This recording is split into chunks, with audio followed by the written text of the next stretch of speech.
তো কেমন আছেন সবাই?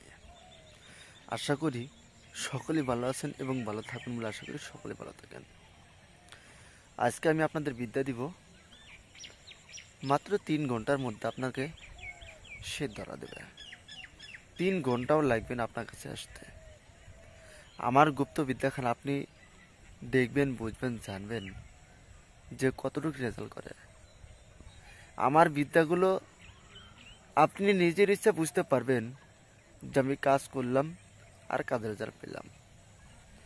যদি আপনি মনে করেন আর যদি আপনি মনে চান কাজের রেজাল্ট নিতে, আশা করি আপনারা অতি তাড়াতাড়ি কাজের রেজাল্টগুলো নিয়ে নেন।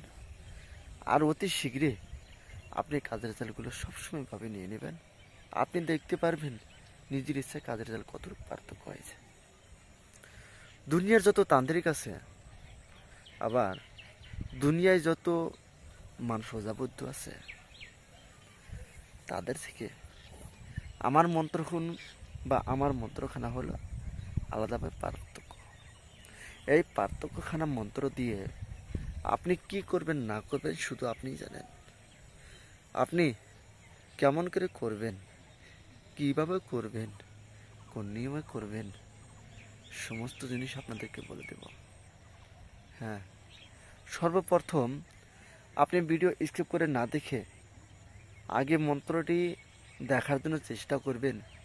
তারপরে নিয়ম অনুযায়ী শোনার জন্য বা নিয়ম অনুযায়ী আপনি করার জন্য চেষ্টা করবেন, যে সকলেই কাজ করতে পারে, আমি কেন করতে পারবো না। মনে এটা সাহস নিয়ে, মনের আর দুশ্চিন্তা না নিয়ে আপনি কাজ করে থাকুন। আশা করি অতি তাড়াতাড়ি আপনি কাজের জাল পেয়ে যাবেন। দেখা গেল কোন একটা মেয়ে আপনাকে ধোঁকা দিয়েছে, আপনি কোনো মতে পাত্তা দিতে পারছেন না, বা সে মেয়ে আপনার হচ্ছে না। আপনি কি করবেন জানেন? আপনি সে মেয়ের সঙ্গে কথা না বলে, সে মেয়ের সঙ্গে আচরণ ব্যবহার না করে আপনি নিজের ইচ্ছায় আপনি কাজ করে যান।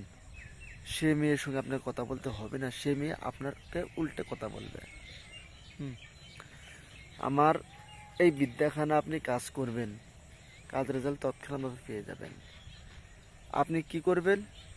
দেখবেন গ্রাম অঞ্চলে মাটির চুলা পাওয়া যায়, সে মাটির চুলা নেবেন, বা গ্রাম অঞ্চলে যদি থাকেন তাহলে মাটির চুলা আপনি বের করবেন। আপনি করলেন, করার পর তারপর আপনি কী করবেন? আপনি সন্ধ্যাবেলায় যখন ভাত রান্না করার পরে 7টার পরে থেকে আপনি সন্ধ্যাবেলায় আমার দেওয়া যে মন্ত্রখানা, আপনি এই মন্ত্রখানা দিয়ে সেই মাটির চুলায় 7টি ফুঁক দেবেন। তো চলুন মন্ত্রটি দেখে নিয়মিত পরে বলছি। স্ক্রিনে আপনি যে মন্ত্র দেখতে পারলেন, আপনি স্ক্রিনে যে মন্ত্র দেখতে পারলেন, এই মন্ত্রখানা ভালো করে মুখস্থ করবেন। করার পর তারপরে কী করবেন? আপনি মাটির চুলাতেই আপনি 7টি ফুঁক দিবেন। মাটির চুলাতেই 21 বার পরে 21টি ফুঁক মারবেন। 7বার তো করতে পারবেন, কিন্তু 21 বার করলে আর ভালো। 21 বার পরে 21টি ফুঁক মারবেন ওই মাটির চুলার আগুনের ভিতরে। তারপরে আপনি সরে আসেন ওখান থেকে, তারপরে যোগাযোগ হবে আপনার সঙ্গে। তারপরে দেখুন আপনি আমার দেওয়া বিদ্যাখানা যদি আপনি কাজ করেন, কাজের রেজাল্ট তৎক্ষণাৎভাবে পাবেন।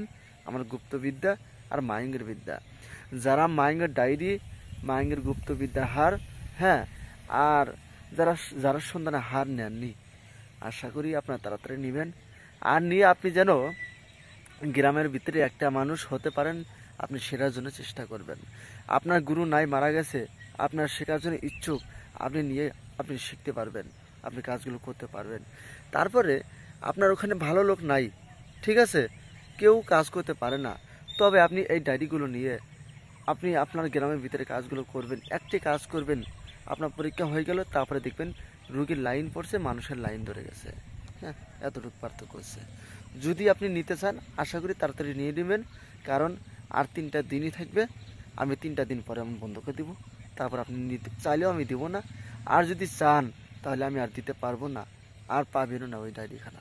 সকলে ভালো থাকবেন, সুস্থ থাকবেন, ধন্যবাদ।